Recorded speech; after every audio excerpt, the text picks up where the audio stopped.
Working out and just being physically active has been my sanctuary. It's been my stress relief. It's been my coping mechanism. That's why I call this the most holy place. And this is the best conversations happen right here, and it's usually during a workout. Yeah, I mean, maybe not everybody handles stress the same way.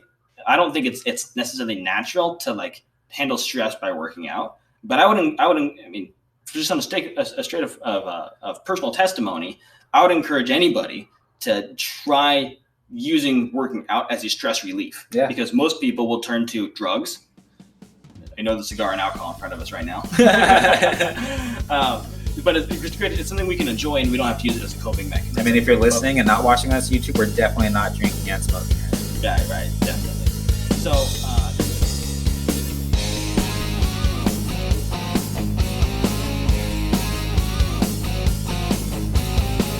What's up, everybody? Welcome to our Tahagia. That is most holy place. Got my brother Beau on our show. This is a dream come true for us. We have a lot in common. We go way back. Yep. We came from the same womb. We did. We did. Brother of the same mother. Yeah. I don't think Mom listens to our show, so that's gonna be okay. We won't need to edit that out. So. Yeah. Oh man. So Beau and I, we competed together, so we're gonna talk a little bit about that today, and we're gonna just share some fun stories, and yeah, hope you like it. Hope you're entertained by it. We're gonna start off by doing what we always do when the two of us are together, which is drink something and smoke something. Yeah, I mean, we just worked out, so we need to get our hydration in, and our antioxidants. Antioxidants, yeah. And alcohol kills bacteria. It does. So we're strengthening our immune systems right now. I already put a drop of water in it because you know me. I always drink out of a snifter. It's great for tasting bourbon because it brings the aroma up to the top. Pheromones, actually, the natural pheromones. What does that mean? I don't know, but it sounds intelligent. So we're drinking a Wolcott. This is one of my favorites. It's definitely not my favorite, but it's just so fun and different. I want to see what Beau's reaction is to it because this one is, well, let's just see what you think. Would you like to do the honors, have the first sip? Absolutely. All right. Digging the Punisher hoodie, by the way. Oh, yeah. We're wearing the stuff that we used to always work out in together. Just for old times.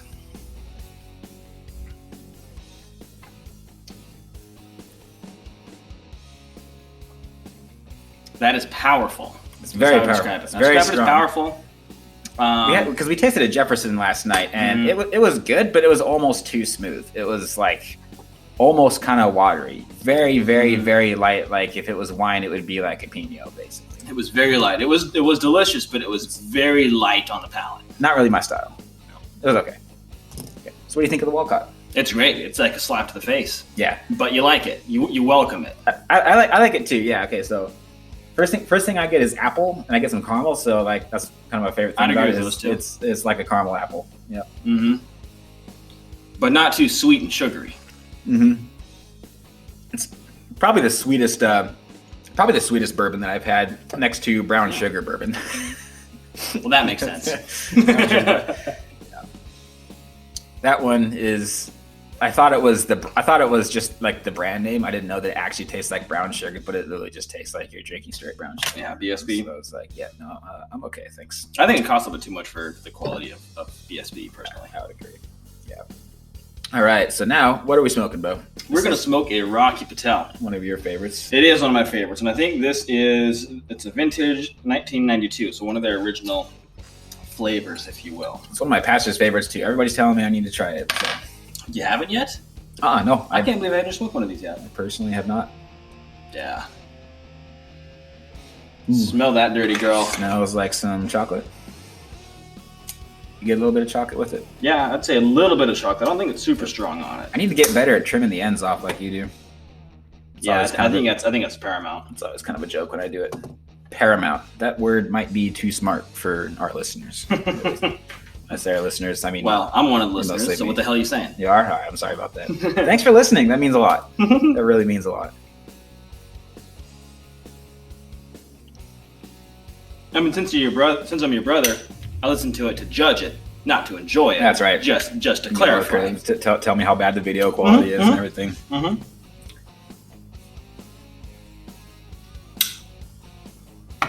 I'd ask you what you think of it, but I know that you're already a fan.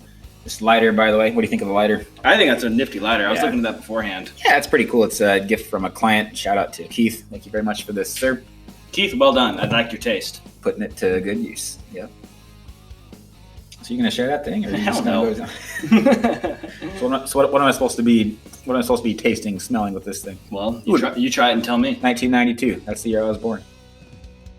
So probably not their best year then. Beau was born 2 years after me, and somehow 18 months. Got all of the facial hair, and I haven't shaved in. I think I'm still working on no shave November. I shaved yesterday. That's not actually true. Okay.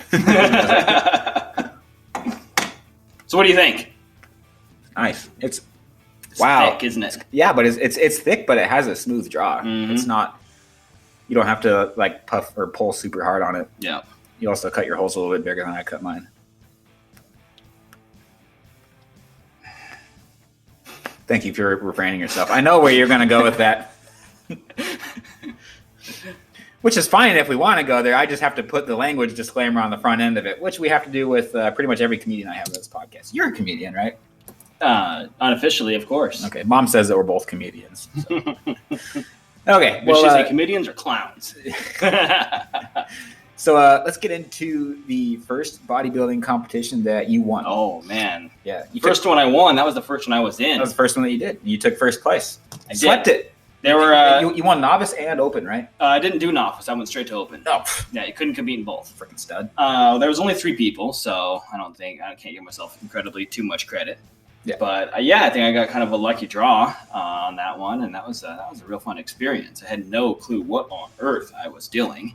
I didn't even track my macros or anything going into the competition. I wasn't tracking my cut. I just that was the epitome of winging it.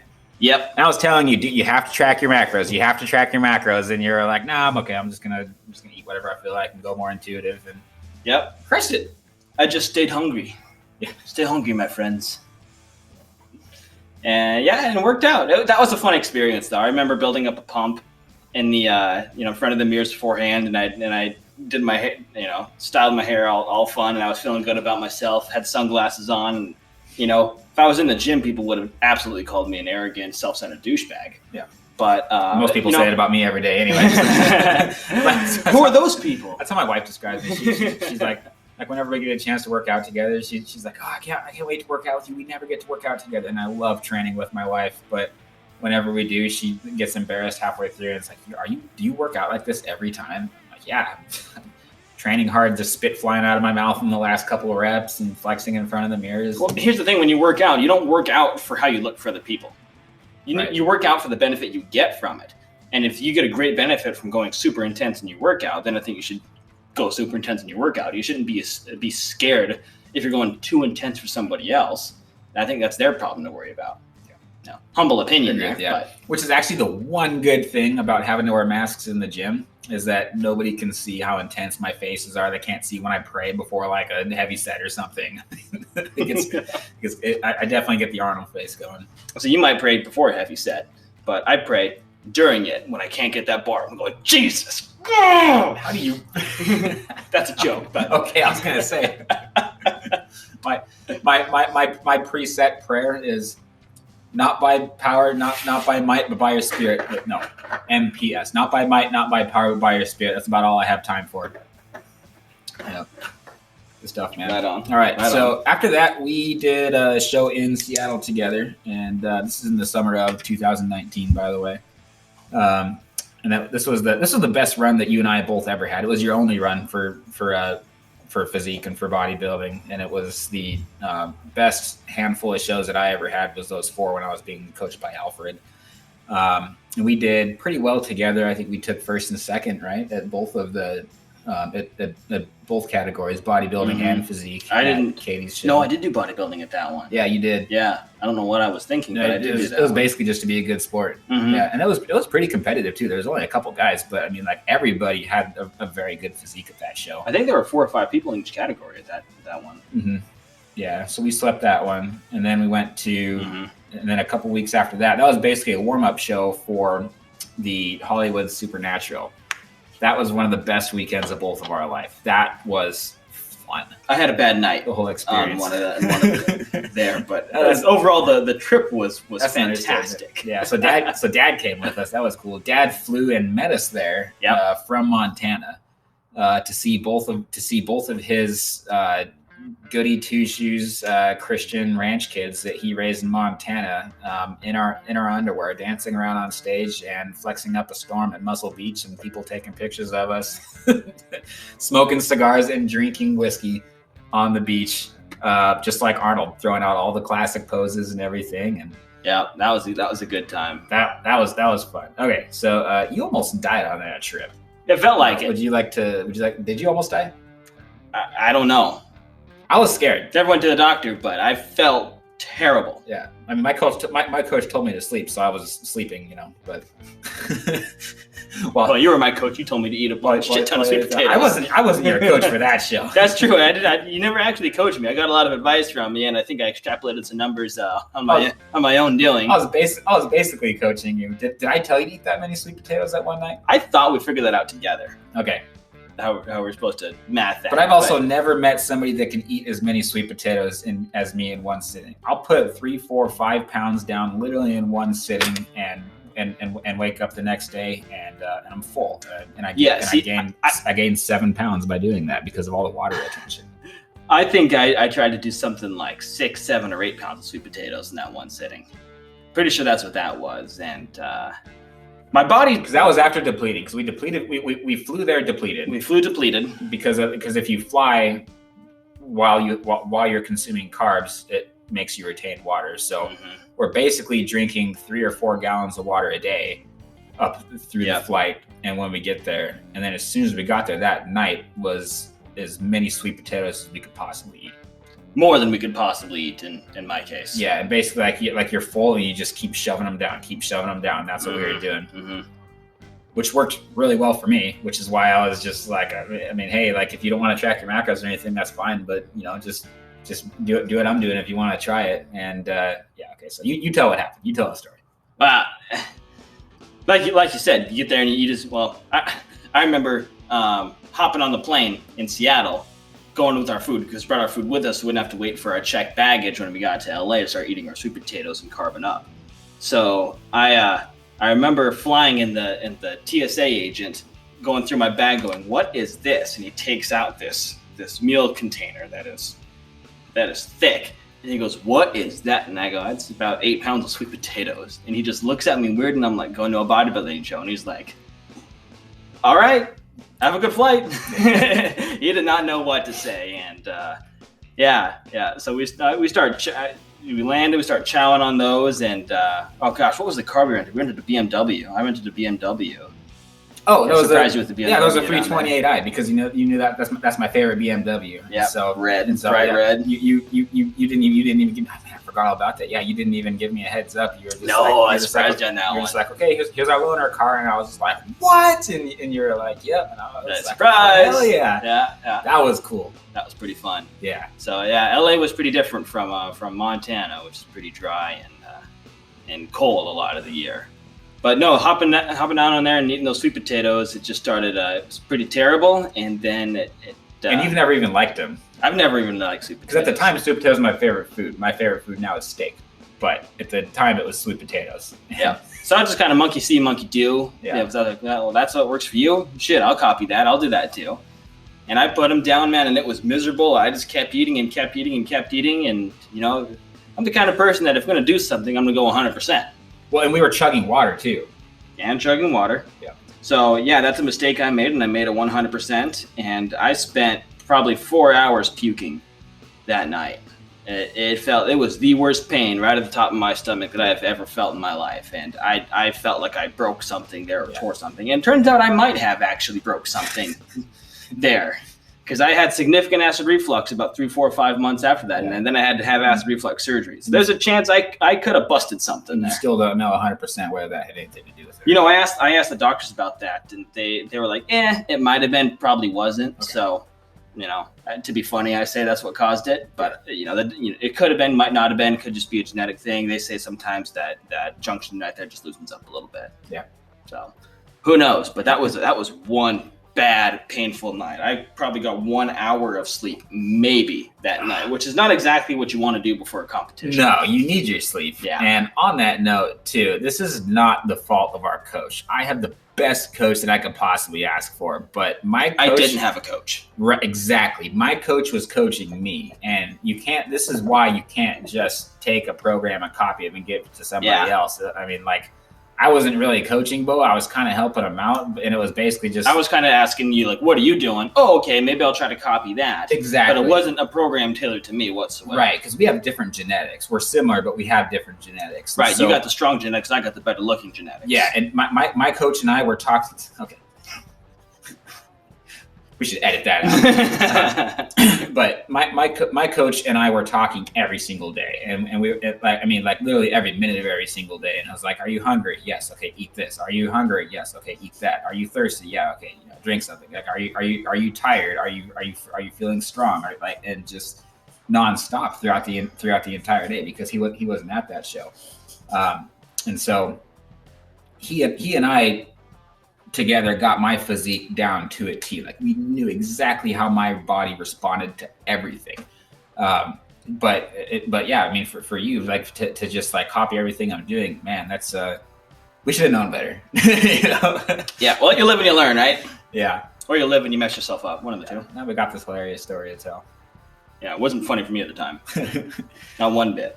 Yeah. So then we got our tans and everything the next day, and we had to shave our entire bodies, right? I'm known by a lot of my talking about this. I'm known by a lot of my friends in the area here as the dude that shaves his legs. I mean, still, I don't shave my legs. You did for that show. I did for the show. I mean, I did it for the shows, but I do not. Yeah. I do not still shave my legs. Oh, I'm a leg shaver for life now. Like now it's like as soon as it starts to grow back, I just get like annoyed by it. Yeah. Well, if it came back 2 hours later like sandpaper, you probably wouldn't shave your legs. Exactly. So we had to shave our backs, and so we had to hop in the shower together and literally shave each other's back. That was definitely the most awkward shower I've ever had in my entire life. Yeah. That was horrible. Yeah, that was weird. That was weird. That was very weird. Hey, but whatever it takes to win. Exactly. All right, and then what do we do that night? So we did the show. We had a great time, and then we ate. You had ice cream or something, right? Like, I had a whole bunch of sweet potatoes. Do you remember what you had afterwards? I don't know, but it sure as hell wasn't any more damn sweet potatoes. Oh yeah. But basically what we did was I think I did have ice cream. Yeah, so we I think it might have been after the competition. So I think I did that afterwards. So we carved up the night before, or the night of the show, and went to the after party and everything, and then we went to the beach, and then we that's what we did. Muscle Beach. We got. I'm still making videos and using those for my tons of stuff there, yeah. For my quick demo videos, and we were just like this is the best shape of our life we've ever been in. We're gonna take pictures just the entire day. What really surprised me too is we got kicked out of the gym that morning too. Remember that? For flexing on our underwear at 24 hours. That I do not remember. You might have gotten kicked out, but yeah, I did. Yeah, I didn't. No, but it was weird being at the beach because it was an odd thing. We were almost like being in a zoo. We were out there. I mean, obviously we put ourselves in that situation, so I can't complain too much about it. But it was interesting how we were almost like a tourist attraction because it is Muscle Beach. That's what people go there for. It's kind of the novelty of seeing people there. So it was kind of interesting. Like if you're offended by how we're dressed right now and by us flexing and taking all these pictures, then just don't come to Muscle Beach. Well, nobody seemed offended. Everybody seemed excited for it, but it was weird being like. There were a couple people that made some crude remarks, but other than that, that's probably out of jealousy. Yeah, exactly.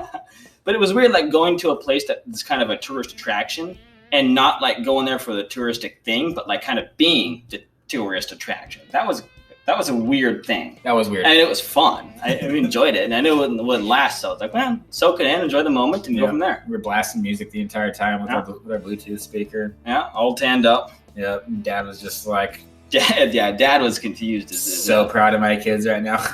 Walking around in his Wranglers. He had his Wranglers and t-shirt. Yeah. T-shirt tucked into his pants. Good job, Dad. Yep. He was laughing his ass off the whole time, though. He was, man. He's about as Montana as he get. That was a fun trip. All right. So, what do we do every time we're together? This is a very special occasion, hence the cigar, hence the only on special occasions. Yeah, like I don't typically drink alcohol right after a workout. As a matter of fact, I never do. And whenever I do, I notice that my gains decrease the next week. But, do you try with like porters or stouts? Arnold Schwarzenegger used to drink beer after every single workout, and I mean, it's got carbs in it, and so like I can see how that could help you recover. I don't eat carbs. You're anti-carb, so yeah. Exactly. Yeah, I don't eat carbs right now. So. I've never met a carb I didn't like. I don't think I have either, which is why I stay away from them. It tastes too damn good.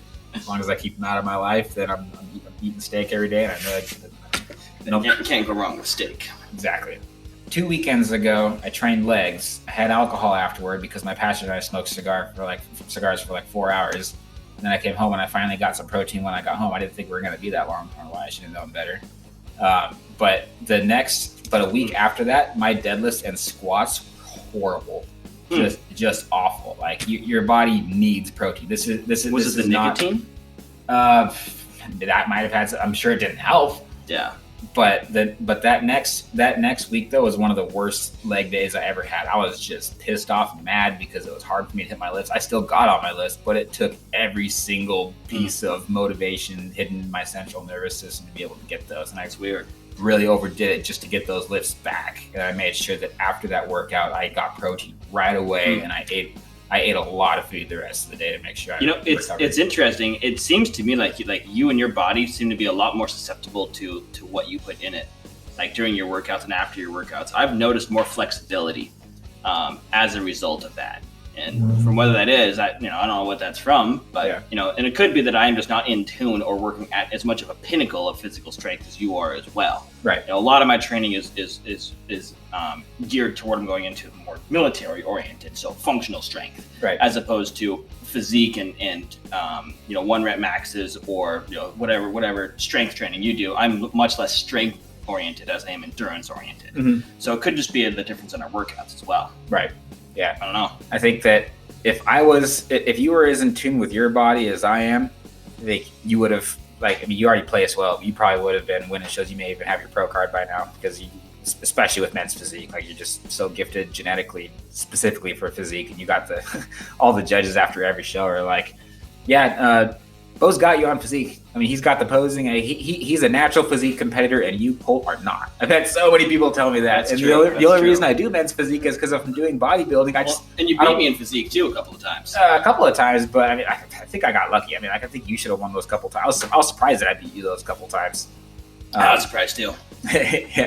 But bodybuilding, I mean, we all know who's better between you and me. That's bodybuilding. That's true. Yep. You cannot keep up with these legs.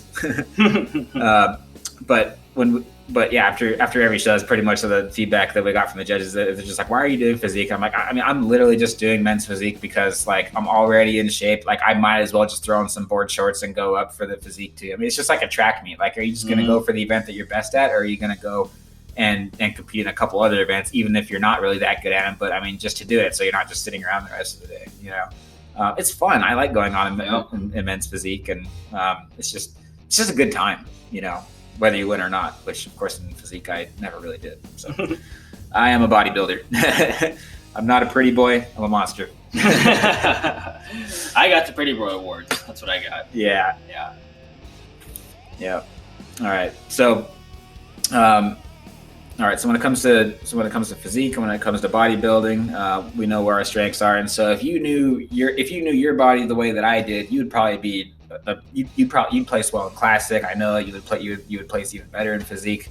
And if I knew my guns the way that you knew your guns, I would be as skilled as you are. I'm still kind of shooting like a stormtrooper. I'm getting better. I'm getting a little closer to. You're moving up in episodes. I think I'm getting closer. You're out of the episode 4 range. Right. Yeah. I'm out of the New Hope phase. Definitely better than how they were doing The Empire Strikes Back. Definitely. I think you're out of the original trilogy. Right. You think I'm a what is it? A dark trooper? What are the elite ones in Rogue One? Death Trooper. You think I'm Death Trooper status That's yet? a stretch. Ugh, That's a stretch. Yeah. Yeah. You know, one of my friends that does security for our church, he's so good at his shots that you can put a quarter over all of the holes that he makes in his target. And one quarter grouping. Exactly. And Beau's basically the same way. Like, they're all next to each other. I'm the same way too. Like, you can cover up all of my bullet holes. You just have to move it down lower to the left. So I'm still they're shooting all about 6 inches off, but they're consistent. I know, and I keep blaming it on the gun, and then he'll shoot, and then he hits a bullseye. So I'm getting better with it though. I don't live and breathe guns the way that my bro here does, but you're going into the military. I am, and you're That's doing the plan. You're going into the Navy, yeah. Yep. So you're doing something that a lot of people aren't willing to do, and something that I'm not willing to do. I believe God's called me to do something else. I believe He's called me to tell jokes in comedy clubs to drunk people every night, and that's how I serve my country. So yeah, man. Thanks for helping me out with upgrading our home security system. Absolutely. So I think now's a good time to go into this. Just a fun time. Yeah, this is going to be, most people are going to be listening to this more so than watching it. But if you're watching the video, all of our I'd say an average of half, but every other one of our podcasts is on YouTube. This one will be. So I'm holding in my hand something that Beau recommended to me, which is a Glock 48. For the record, you picked out the Glock. I said to take a look at it, but Glocks aren't necessarily my favorite. And Glocks are my favorite. You liked it when you tried it. Yeah, and I love the way this thing feels. Thanks for hooking me up with the Talon grip. Yep. But yeah, basically everything that this whole setup is Beau's recommendation. This was a Christmas gift. This is a light and laser. So all you have to do is push down on it, and got the laser sighted in yesterday, and we were shooting pretty well with it. You had good groupings, yeah. At the range, yeah. We were at the English Pit Range. We're in Vancouver, Washington, and Beau's just visiting right now, and so he definitely made a point to go down there. I try to make it out like once a month to do some target shooting. You know, I'm not going to the military or anything, but I'm an American, and when it comes to home defense, if I don't have these things on me, especially living close to the Portland area where all these riots are happening, I just feel kind of naked. So I would rather be over prepared than under prepared. So yeah, that being said, that's something that, like, it's nice and small. It's great for concealing.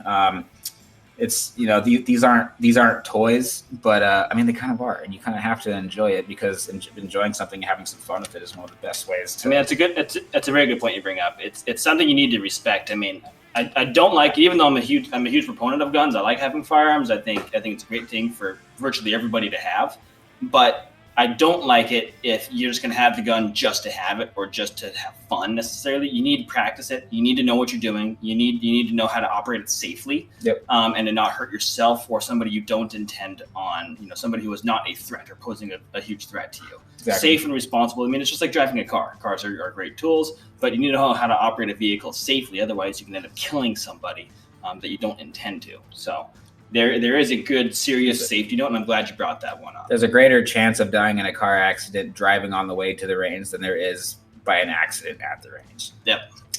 But that being, follow safety protocols. Yeah, and they are very dangerous. But I would not be able to live with myself knowing that I could have stopped a bad situation from happening, because there's a lot of sick people out there. We have 2 young, very beautiful kids, and there's a lot of whack jobs out there. Yep. So people like you are the kind of people that take care of those people if that need be. But that and our police force. And our police force, absolutely. Yeah. All right. So we made, mostly me, built this AR-15, and I love it. It's a home build. Building it at home was an awesome experience. I had to call you a couple times for some help, and my brothers-in-law, and everybody kind of helped us put this thing together. But I mean, what did you notice about it when you were shooting at the range yesterday? You don't own an AR-15, but you got a couple guns that are similar. Yeah, I've got a 22 version of an AR-15, so it's just a smaller caliber. Right. But it feels very mechanical, but like in a good way. Like when you when you drive a car, and you drive a high quality car. Like when I drove a Maserati, it was like it was so weird. It was like I could just feel everything that was happening inside the car, and I felt intuitive and like I knew everything that was happening inside of it. So when we were shooting this at the range yesterday, like you're so in tune with everything that's happening, especially if you build it at home. So basically we got a light and laser set up with this. What's the purpose of a light? Why would you want a light on the end of it? Well, number one, helps you see in dark circumstances. But if most break-ins happen at night. Yeah, I was going to say for a home intruder type situation, which is, if you're going to use one, those are probably your greatest chances of using or having to use your pistol as some kind of a threat. Right. The light is a great thing. I mean, point that thing at the camera and watch it, just wash everything out, even with your pistol. It's so weird though, because I'm just so used to not pointing it at It's something you don't want to, kill. Yeah. Yeah.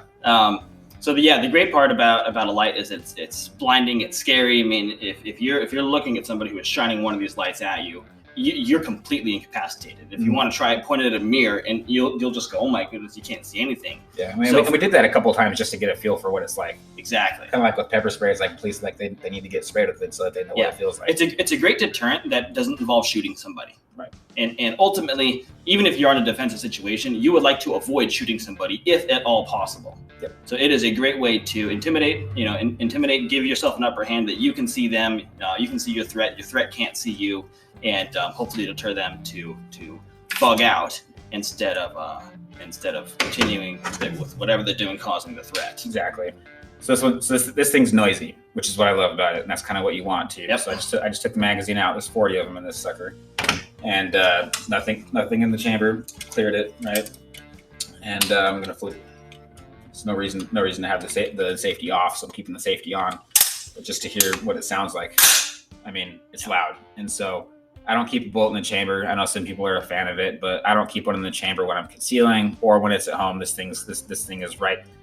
Probably shouldn't say on the air where I keep it, but yeah, that's a good idea. Yeah, it's accessible. Let me just put it that way. And my goal is never to use it, of course. And so if somebody can see that I have it. I mean, we have some sketchy people that walk by our house sometimes at night, and we've had homeless people on our property, and so I feel naked without knowing exactly where it is. But that sound is a universal language that everybody speaks. It doesn't matter what misinterpretation. Exactly, and you know exactly what that sound is. And so at night, having that light is nice too, because then you can see your target, and your target really can't see you.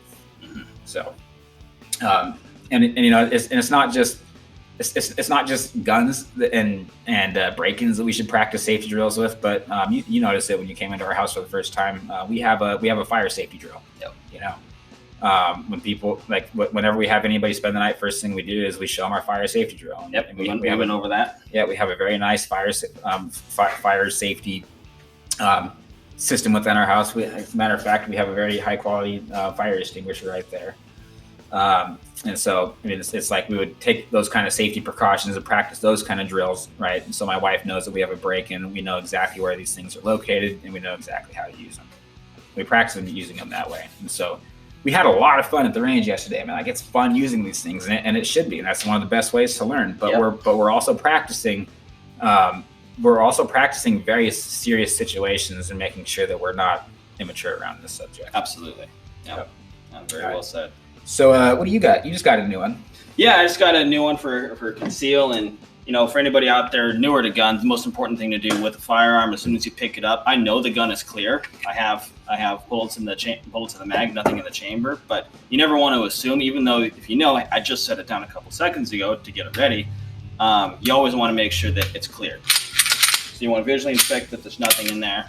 And then you're safe to take a look at the firearm. So this is a Taurus GC2. I actually have a full-size pistol, and if you wanted to show it to him, I can get there in a second. Yeah. But I got this as a backup because it's my other pistol's a bit hard to conceal, and you can conceal and carry without a permit in Montana. So I went ahead and got myself a conceal size pistol. It was only $219, which is great because I think your Glock was in the $600-700 range. My full size pistol was in the $700 and some range. It's just like buying a car, though. Like buying the gun is the cheapest part of it. By the time that you get your ammo, you get your permits, especially the ammo right now. Good Lord. Yeah. Yeah, it's insane. If you want to put any toys on it, extra magazines, going to the range, breaking it in. Sorry. Cleaning kits, tools. I'm done.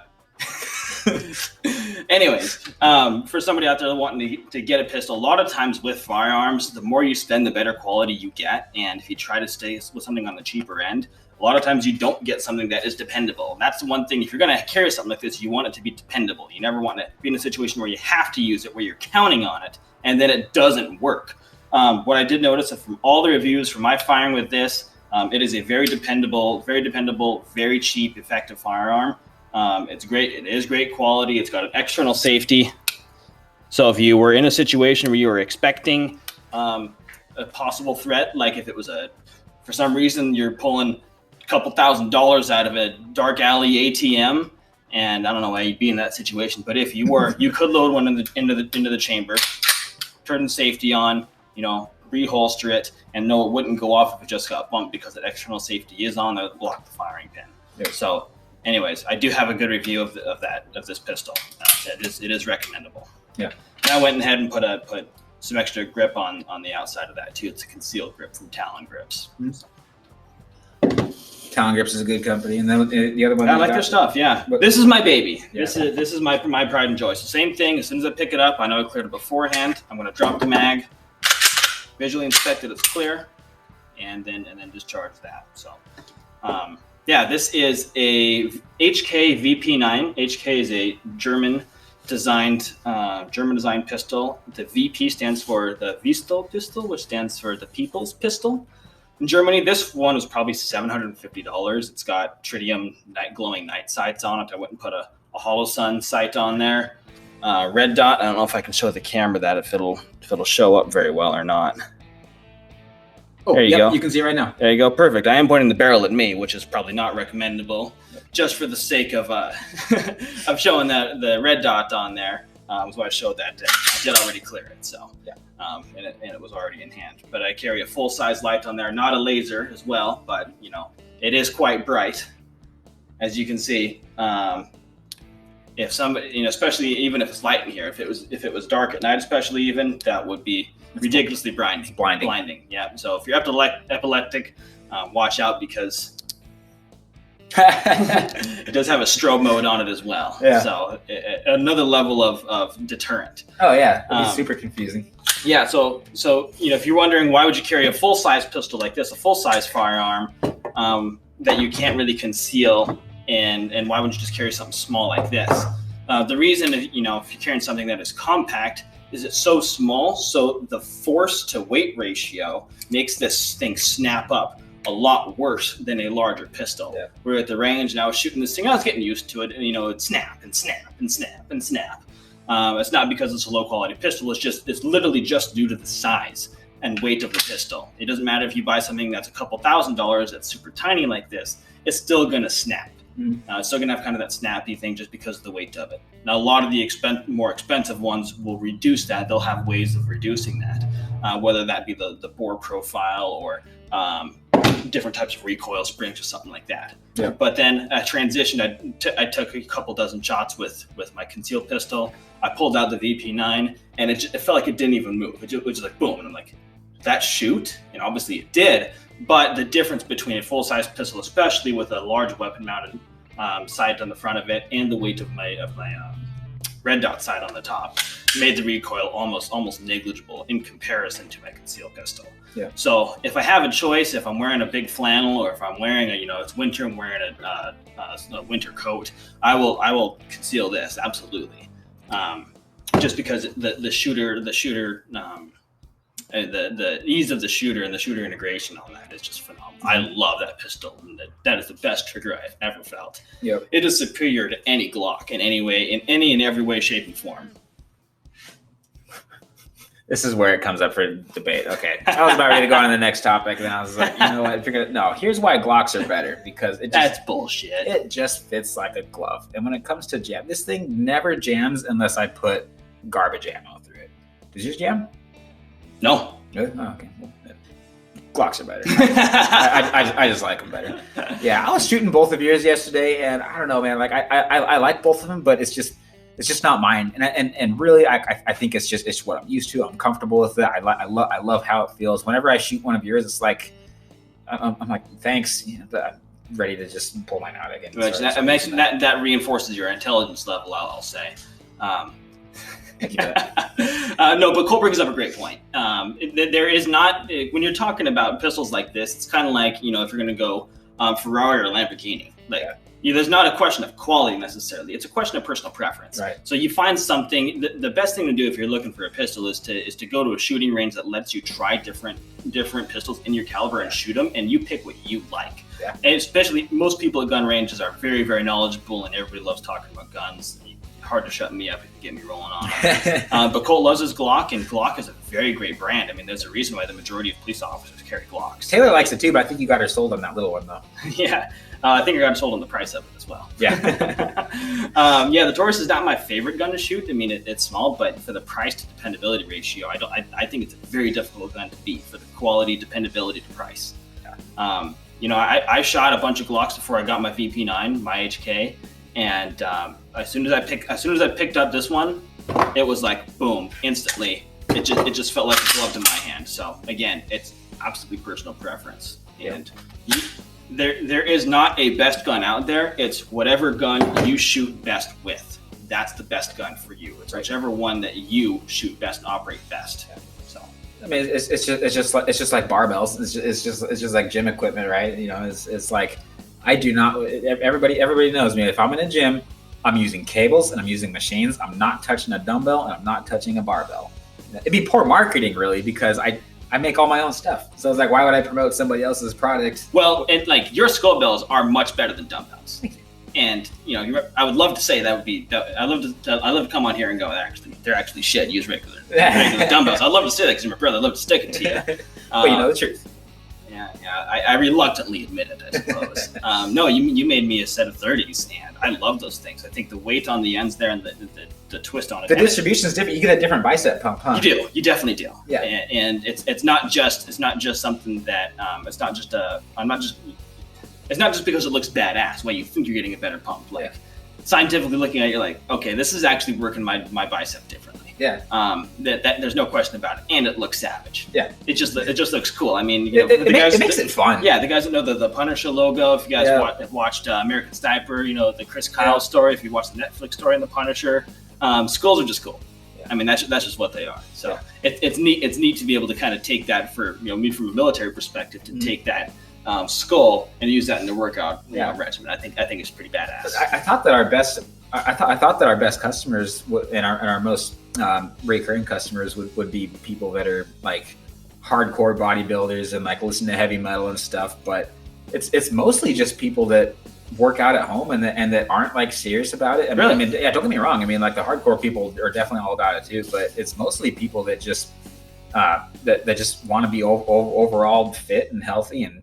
Maybe don't even want to go to the gym. They don't want to get sick or whatever. They don't want to catch anything. They don't want to work out with a mask or whatever. So they can work out at home and have some fun with it and use something that's different. Why would you spend all this money on less than high quality equipment, especially when it's so expensive right now? It probably still will be for a long time. Yeah, probably. The state of Oregon just shut down again, and so we're going it's all over again. And people are like, I'm just kind of sick of going to the gym.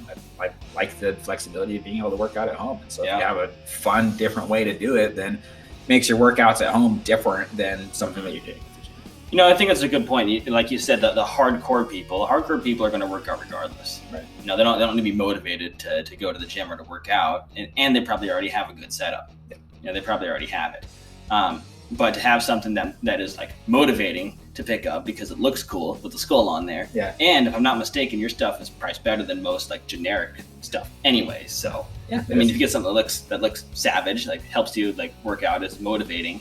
And cheaper to boot. Yeah, I don't know. I think it's pretty badass. And they're a little bigger than normal dumbbells too, and so they look cooler on Instagram if you're gonna make it. That's the real important. Yeah, and you can't slack off with them. Like if you were using normal, you can slack off. Nobody's probably gonna judge you. Okay, you sound good. Like if you're lifting dumbbells that have skulls on the end, you have to. You gotta represent. You gotta have an attitude. Well said. Yeah, I'm glad you've been using. What have been some of your favorite exercises with them? Because you haven't had a gym membership for a while. You've been traveling all over Montana and just working your ass off and not around gyms a lot of times. So what have your workouts been like? with these things? God, man, they've been completely improvised, to be honest with you. But I do a ton of bicep curls, rows, shoulder stuff. I mean, even just pick it up and just find a way to move with it that's difficult, as long as you're staying safe with it as well. But I think working with the biceps is one of the best ways, the best use for those things. Rows, squats. It's great having those weights way out in front of you, especially I'm like you. I got long femurs and I've got poor flexibility to bring my foot up. The weight distribution is very helpful. Yep. So I like getting those things out and just doing air squats with them. So it's 60 extra pounds. So I'm working on my shoulders and arms by keeping those things out there. And sometimes I gotta hold them closer to my chest, but it's still on the front part of my body. Right. So it helps that weight forward, so my heels can stay flat and I can do the full range of motion on my squats. Yeah. And legs feed the wolf for any hockey fans who watch Miracle out there. Remember, Herb Brooks says legs feed the wolf. The most important thing you can train is your legs. 100%. Yeah. And I'm a physique guy saying that. I know. You're one of the few physique guys that actually trains your legs. All right. So supersets. Superset is the theme of our show, as you know. So how has bodybuilding been a superset for you into other areas of life? How has that made you a better dude? Yeah, well, obviously, my goals right now are to go military, going to what I view to be a fairly elite part of the Navy. I don't think I've said this on the air before, but thank you for serving our country. I haven't served yet, so yeah, well, you're about to. It's my goal too. Yeah. Anyways, your question was about supersetting. How has bodybuilding helped superset my life? Exactly. Superset your life. I think the great part of going from bodybuilding into training, I think the stereotype around bodybuilders is they're too muscle bound. They're too just, well, that's the perfect word for it, muscle bound. They've got too much muscle and that reduces their functionality. I wanted to go from a bodybuilding approach to take that functional, which is, what I'm going to, that's the point of it. It needs to make me run faster, jump higher, have better endurance. But it's important to know from a bodybuilding perspective, because what you taught me a lot was working opposing muscle groups. You've got front deltoids and rear deltoids. And if those are out of balance, it poses a great risk for shoulder injury. Pretty much what I talk all my clients into is like, everybody comes to me and I'm like, hey, have you tried supersetting before? Like, yeah, I kind of. I'm like, okay, like not the way that I have. It's an art. It's fun. And if you can train to where like every single workout is opposing muscle groups, like you'll be, your physique will look 10 times different after a couple I agree with you. I think that's the most important thing. From being in the Warrior Challenge programs of the Navy and from seeing all the guys coming in, I mean, it attracts a very naturally fit demographic of people.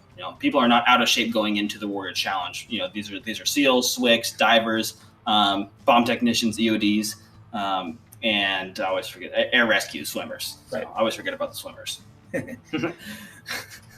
Hey, we're keeping this PG. I know, we're trying to keep this PG. I'm not going there either. We've already got alcohol, tobacco, and firearms. So I don't think we're matching the PG stuff here.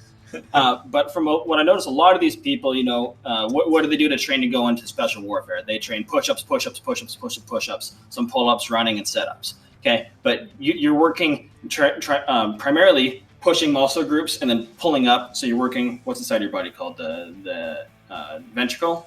Posterior, anterior? Anterior and posterior. Anterior. You're working pretty much the anterior side of your body and not very much on the posterior. Yeah. So a lot of guys complain about shoulder pain that I've trained with because they're knocking out a ton of push-ups. Pretty much all my clients do. I have them doing twice as much back exercises as they do chest because most people completely agree. Most people train it too much, and if you don't train at all, most people are just stressed. And if you're in front of a computer all the time, or like if you're like dealing with kids all the time, like you're tense and you're rolled forward, and that's called upper cross syndrome. And so to fix those muscle imbalances, man, you gotta work your back. Even if you want your bench to improve, work your back, and that's good. And having muscle on your back and in your biceps, which are pulling muscles, that's going to give you more leverage, and you'll be all around a more balanced athlete. You're gonna be less prone to injury. Yeah, no, I completely agree. I think the injury prevention is probably the most critical thing there. That's what'll set people back for years. To come up with a shoulder injury. I mean, you get a rotator cuff surgery, and that can affect you for the rest of your life. Yep. So it is absolutely key. And I've hardly struggled. I mean, initially when I started bodybuilding, I wasn't doing the supersets, working opposing muscle groups. So I had a lot of left shoulder pain, and I couldn't bench. Remember that? For a long time, I could not bench. Yeah. I could do incline for some reason, but bench not good until I started really slaughtering my back. Then all of a sudden I'm like, well, I'm going to hop on the bench again. I'm like, there is no pain whatsoever. Right. And so I've just done that. Throughout. And for some of the people who don't focus on like taking a slightly bodybuilding perspective to a functional kind of workout program, like I see people in the Warrior Challenge program have done, they really lack that muscle balance, and I think they're setting themselves up for injury. Yeah, and a lot of them have too. Yeah. I've seen a lot of them get hurt and have to take some months off. Yeah, so it's just sad. Definitely. So. Yeah. How's that? Has it changed like your motivation, your approach to other challenges unrelated to bodybuilding? Working out and just being physically active has been my sanctuary. It's been my stress relief. It's been my coping mechanism. That's why I call this the most holy place. And this is the best conversations happen right here, and it's usually during a workout. Yeah, I mean, maybe not everybody handles stress the same way. I don't think it's necessarily natural to like handle stress by working out. But I mean, just on a straight of personal testimony, I would encourage anybody to try using working out as a stress relief. Yeah. Because most people will turn to drugs. I know the cigar and alcohol in front of us right now. But it's great. It's something we can enjoy, and we don't have to use it as a coping mechanism. I mean, if you're listening and not watching us on YouTube, we're definitely not drinking and smoking right now. Yeah, right, definitely. So I think most people turn to some sort of drugs, alcohol, eating carbohydrates, eating sugars, something like that. Yep. Yeah, we've all been through something like that. That's why I don't touch carbs anymore. Yeah, and I've had unhealthy coping mechanisms in the past, and that's why I can say it, because I have done it. And from working out, I mean, because if you utilize a bad coping mechanism to go through a stressful situation, you end up feeling worse about yourself, and that perpetuates the downward cycle. Yep. But if you use working out as a stress relief, then all of a sudden you feel good about yourself. It changes so many things in your body too. It releases endorphins, it releases dopamine. You feel all the feel good chemicals that come from working out. Now you've taken a stressful situation and you actually turn it into a positive thing, because you get more gains, you get stronger, you get better physically and mentally as a person, and you feel better about yourself. And suddenly you become more mentally equipped to tackle whatever that stressor was. Yeah, I found that to be true 100%. The worst part of my life is when I had such bad acid reflux where I could not work out. I literally, my brain would start to shut down, and I would start to, my vision would narrow. I'd get foggy around the edge, and I'd start seeing stars if I started to do something physically active. Wow. I had no positive way that I knew of to handle the stresses in my life, and that's where I utilize negative coping mechanisms. And it's not a happy place to be. It's not a scary place to be. But since I've had acid reflux surgery, gotten that fixed, I've kind of gotten my life back, and I can hit the gym again. I can get my pumps back. It was fun just getting these couple workouts with you while you're at a place. It's fun to be able to work out again. just like old times, man. Yeah. My back is still sore. I just basically did pull-ups until I died. Yeah. You're doing rows too. Pull-ups and rows. Yeah. I did both those with your barbells and with Skullbellz, so I could isolate both lats and rear deltoids independently, so I wasn't leaning on one or the other. Yeah. That was important too. The thing you helped me with is if you're doing something always with two hands or both hands on something, whether those be cable rows or barbell rows, whatever it happens to be, you can you start to cheat to one side or the other, and so only your dominant side takes the majority of the weight, and you end up becoming muscle balance left to right, not just front to back. Yeah. So that's why it's nice having those dumbbells, which is why I wanted the dumbbells, specifically, or the Skullbellz. Yeah. I appreciate these Skullbellz plugs too, man. I would definitely compensate you for that, but my wife says that it's not in our budget, so sorry about that. Well, damn it. No, but it's quality shit, and if it wasn't good, I wouldn't have thought about it. Yeah. So, especially because I'd love to diss it. You be my brother. Yeah. Okay. One last thing that I wanted to get to is, dude. So you've got the side business that you've been doing with all of your brass. Oh yeah. Yeah. Just like. Tell us what gave you the inspiration to start doing this? Just tell us about it. So what he's talking about is I take my spent brass and I take a Dremel tool and I carve them into little chess pieces. So that's a knight. Yep. And if I have to tell you that, it's maybe not a good mark on how well I've made them. But you're selling these things faster than you can make them. Yeah, I'm complete. I mean, other than these two right now, I've been sold out for months and just haven't had a chance to get back in and make them. I've sold 20, 30 of these things so far. But yeah, no, it's fun. It started off with I saw something similar on Instagram, and I'm like, I could do that with my 9mm shells. Yeah. And I made a couple, and then I think it was you or a couple of the people were like, you could probably sell those. Get on Shopify. I'm on Shopify. Shopify or Etsy or something like that. Shopify's dope. I'm not on that yet. I'm only on Etsy. Oh, you got to. Yeah. Well, maybe I need to set up a second shop, but I don't have the freaking inventory for it yet, especially with the way ammo prices are. Yeah. So if anybody has extra brass they want to send, brass or steel, because I do for the white chest pieces are brass and the dark chest pieces are steel. So yeah. They are kind of small pieces to manipulate, but no, I mean the board is something like that. It's kind of a prototype board, so there's plenty of space for it. So yeah, Beau's very good at chess too. By the way, he knows all the triple, dipple, ripple, queen gambit, and like all the fancy terminology and everything. And I used to remember when we started, and I used to beat you every single time. I do remember that, and you started me off. Oh, and then he started studying and reading books, and oh man, like I don't stand a chance against you anymore. That's called younger brother syndrome, by the way. So yeah, no, that's just fun, and the big thing that it does for me right now is it helps me pay for ammo. Yeah. Because with the ammo prices the way they are, and actually my sales from all those is what bought most of my gun attachments as well. Mm-hmm. So it's kind of nice because all the money I got from my paychecks I can just put into savings, and then my little side hustle thing I could use to buy my fun stuff. So that way I could still justify spending money on fun things. That's important. Absolutely. Cool.